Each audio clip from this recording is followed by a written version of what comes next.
Thanks for watching. Don't forget to like, comment, share and subscribe to Mufti Tariq Masood, famous scholar.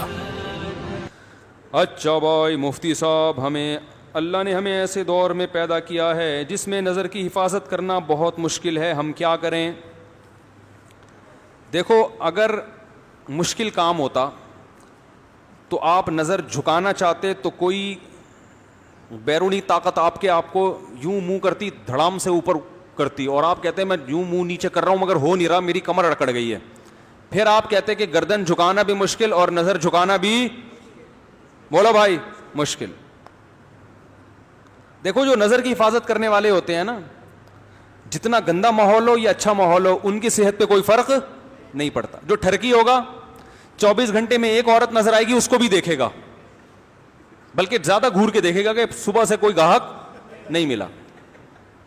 جب یہ lock down ہوا تھا، lock down, ایک مجھے مچھلی والا نظر آیا، اپنی ٹوکری میں مچھلی لے کے سائیکل پہ گھوم رہا ہے. سب بند کر دیا گورنمنٹ نے. میں نے اس سے پوچھا خیریت، تم اکیلے کیسے گھوم رہے؟ پولیس والوں نے پکڑا نہیں؟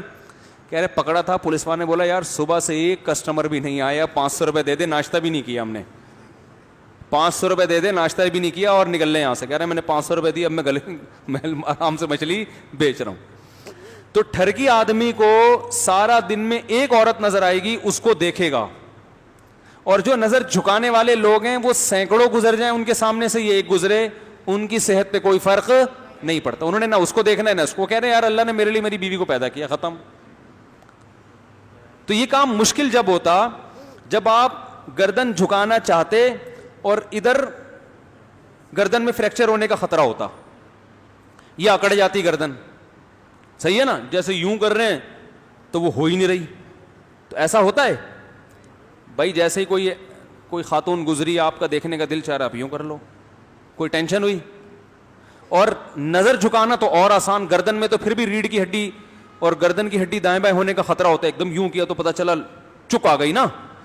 پلک کو جھپکنے میں، نظروں کو نیچے کرنے میں تو انرجی، میرا خیال ہے اتنی سی بھی انرجی خرچ نہیں ہوتی کہ جسے ڈاکٹر کوئی کہیں کہ آپ کی اتنی انرجی یوٹیلائز ہو گئی ہے، اب آپ 6 پراٹھے کھائیں بیٹھ کے.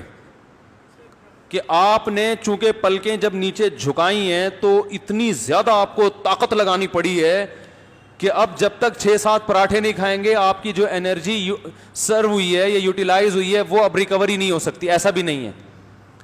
سارا دن بیٹھ کے پلک اوپر نیچے کرتے رہو، کوئی انرجی خرچ، کوئی توانائی خرچ ہی نہیں ہوتی. تو بات اصل میں یہ ہے، مسئلہ ہے ٹھرک کا. جو پوائنٹ ہے نا وہ کیا ہے؟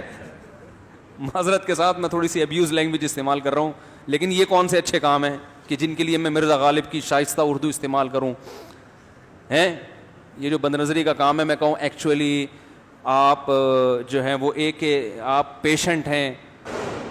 بھائی یہ بادل گرج رہے ہیں، بے فکر رہے ہیں، بارش تو خاندانی. میں آج ہی سوچ رہا تھا، اب میں نے بارش پہ بیان کیا، اس دن سے بارش مارکیٹ سے شارٹ ہو گئی، لیکن اب اللہ کا شکر ہے بارش سے فائدہ ہی ہوتا ہے، فائدہ ہی ہوتا ہے بارش سے.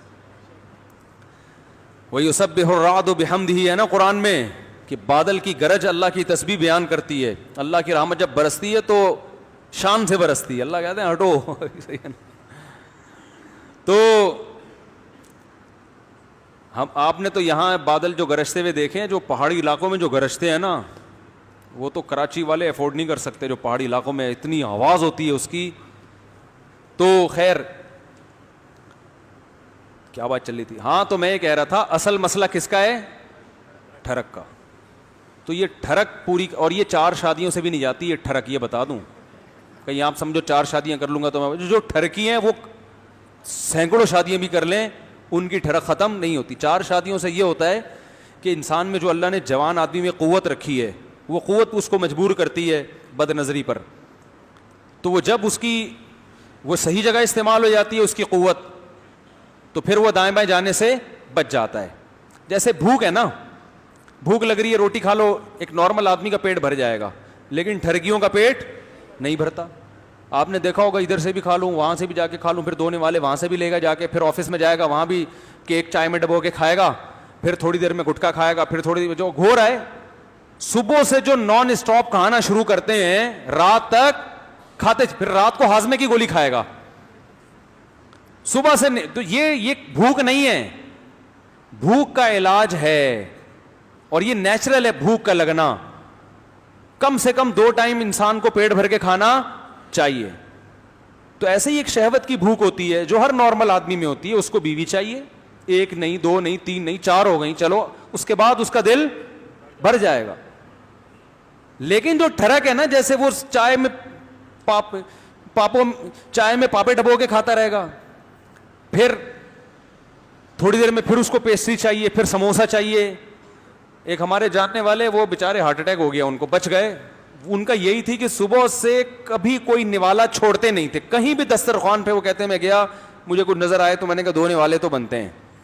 تو 2 نوالے ہوتے ہوتے وہ 40-50 نوالے بن جاتے تھے. ٹھیک ہے نا. تو اس کا اصل علاج ہے بد نظری کا, اس ٹھڑک کا علاج کرو. پہلا تو یہ سنت جو نبی نے بتایا, نکاح کرو. دوسرا طریقہ کیا ہے, اپنے اوپر جرمانہ رکھو. ایک دفعہ بھی بد نظری کی تو اتنے پیسے صدقہ کروں گا. اور وہ ہر آدمی کی آمدن کے لحاظ سے, غریب آدمی کے لیے 50 روپے بھی بہت ہیں, مالدار کے لیے 5000 بھی کم ہیں. سمجھ رہے ہو. تو جب تک اپنے آپ کو سزا نہیں دو گے, جب تک انسان خود اپنی ٹھکائی نہیں کرتا, کوئی معاشرہ تھوڑی کرے گا اس کی ٹھکائی. تو کیوں آنٹی کو دیکھ رہا تھا, ایک ابا ہوتے تو چلو ٹھکائی بھی لگا دیتے. ابا تو پتہ نہیں کس خود ایسا نہ ہو کہ وہ کیا بیچارے, وہ ہے نا, ایک خاتون نے اپنے بچے سے پوچھا کہ بیٹا جان کیسے نکلتی ہے, تم اسکول میں کیا پڑھتے ہو؟ اس نے کہا سائنس پڑھتا ہوں. اچھا بیٹا بتاؤ جان کیسے نکلتی ہے؟ انہوں نے کہا کھڑکی سے نکلتی ہے. ماں پریشان, یہ میرا بچہ باتیں ایسی کر رہا ہے, جان کھڑکی سے نکلتی. بیٹا کھڑکی سے کیسے نکلتی ہے؟ کہہ رہی ہے وہ جب آپ باہر جاتی ہیں نا تو وہ انٹی آتی ہیں پڑوس والی, تو جیسے ہی جب آپ گھر میں آتی ہیں نا تو ابو کہتے ہیں جان کھڑکی سے نکل جاؤ. میری بیگم آ رہی ہے, جان کھڑکی سے نکل جاؤ. تو بچے کے دماغ میں یہ ہو گیا کہ جان کہاں سے نکلتی ہے, کھڑکی سے نکلتی ہے. تو یا تو ابا تھپڑ لگائیں گے, اور ابا بھی اگر جان کو کھڑکی سے نکال رہے ہیں وہ کہاں سے تھپڑ لگائیں گے. تو باپ کنٹرول کرے, بھائی کنٹرول کرے. آج کل کنٹرولنگ پاور ہی ختم ہو گئی. پھر 24 گھنٹے کون سر پہ مسلط رہے گا. پھر فیس بک اور یوٹیوب پہ تو بہت زیادہ بد نظری ہو رہی ہے. تو میرے بھائی آخرت کو سامنے رکھ کر اپنا علاج اب خود ہی کرنا پڑے گا, کوئی اور آپ کا علاج نہیں کرے گا. یعلم خائنۃ الاعین, اللہ فرماتے ہیں وہ جانتا ہے تمہاری آنکھوں کی خیانت. اور اس زمانے میں نظر کی حفاظت کا ثواب بھی بہت ہے, کیونکہ نگرانی کرنے والا کوئی نہیں ہے. تو اللہ کہہ گیا صرف میرے خوف سے کر رہا ہے. تو اس لیے جب پہلے تو کوشش کرو بچنے کی, چیلنج کرو کہ 40 دن تک کسی غیر محرم کو نہیں دیکھوں گا میں, اور پھر جرمانہ لگاؤ اپنے اوپر کہ وہ اپنی سزا کے حساب سے نا, کہ جب ایک دفعہ بد نظری ہو تو وہ پیسے اتنے زیادہ بھی نہ ہو کہ وہ پیسے دینا ہی مصیبت بن جائے, اور اتنے تھوڑے بھی نہ ہو کہ سارا دن بد نظری کر کر کے ریٹ, بھائی ریٹ ہیں ایک دفعہ دیکھنے کا, یہ ریٹ چل رہا ہے مارکیٹ میں تو یہ ریٹ میں افورڈ 100 دفعہ بھی دیکھ لوں تو افورڈ کر. اتنا کم ریٹ بھی نہیں ہونا چاہیے, دیکھنے کے ریٹ کیا ہوں زیادہ ہوں. تو اس طرح سے انشاءاللہ آہستہ آہستہ عادت پڑ جائے گی چھوٹنے کی.